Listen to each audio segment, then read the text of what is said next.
In US, highest income groups, Hindus, most educated, Hindus, lowest crime rate, Hindus, least divorce rate, Hindus, giant tech CEOs, Hindus. And if you are a Hindu and watching this, then please listen. Your next generation will not have any of this because they are losing Hinduism.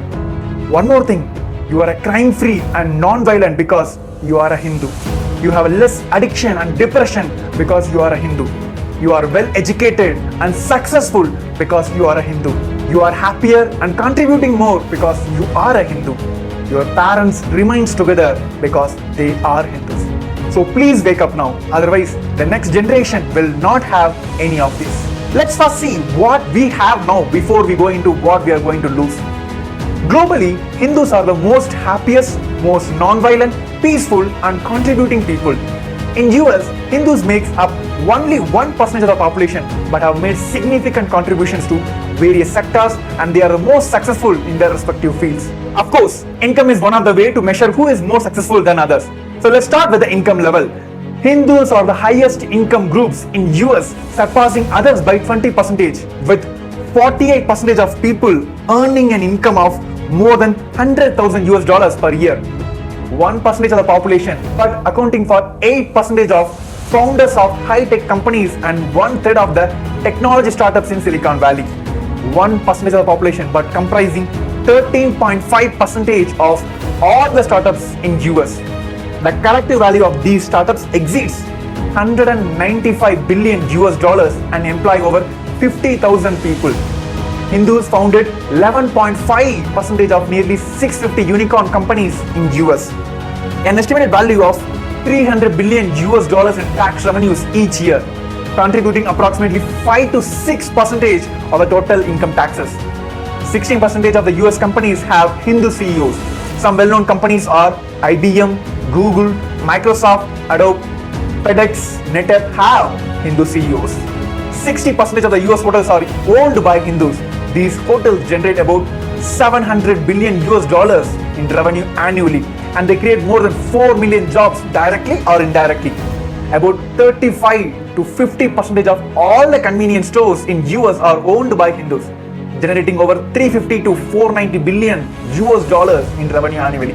These numbers proves Hindus are the highest income groups in US. So let's get into the education side. The most educated religious group in US are Hindus by 77%. 49% have postgraduate or professional degrees compared to 15% of other groups. 80% at least have bachelor degrees compared to 33% of other groups. 96% of Hindus have higher education. This is 2.5 times the national average and the highest among all the groups in the US. Hindus have 21% higher than the average year of formal schooling. 70% of colleges in the US have Hindus in their leadership role, such as deans, chancellors or directors. More than 70% of Scripps National Spelling Bee winners are Hindus. 7% of doctors in US are Hindus and in UK it is 9%.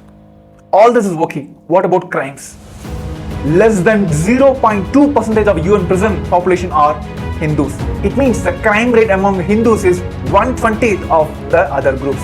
For example, if there are 100 Hindus and 100 non-Hindus, the number of criminals among Hindus is 1, while it could be more than 20 for non-Hindus in the same population. Also, the number of Hindu prisoners in the US is decreasing every year and this rate is fastest among all the communities. Hindus are also least likely to be a substance abuser by 3.4%.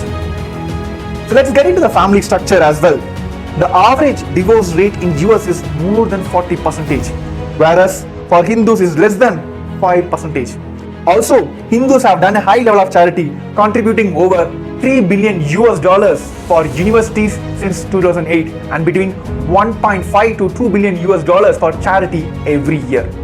Of course, today, yoga and Ayurveda become integral part of American lifestyle. Festivals like Diwali, Holi are widely celebrated across US, showcasing the vibrant cultural heritage of Hinduism.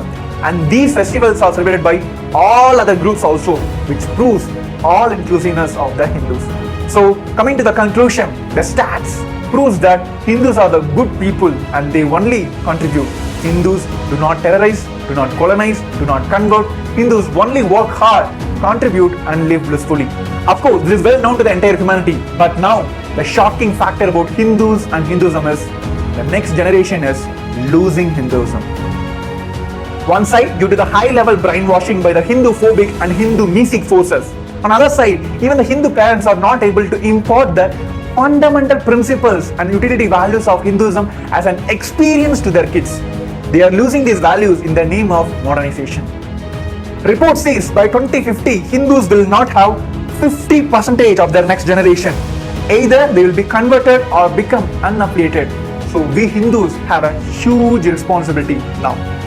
Just to protect, preserve and revive the greatest utility values of Hinduism, the supreme founder of Hinduism, Bhagavan Nityananda Parameshivam, the living incarnation of Paramashiva, has revived Kailasa, the sovereign nation for Hindus. Hinduism has already enriched entire planet for millennia, and we Hindus are not done contributing it. Now, with the grace of supreme founder of Hinduism and through Kailasa, we can do it again, and this time contribute even more to humanity. So Hindus, we should not lose our next generation. We have a lot more to contribute to the humanity. Thank you.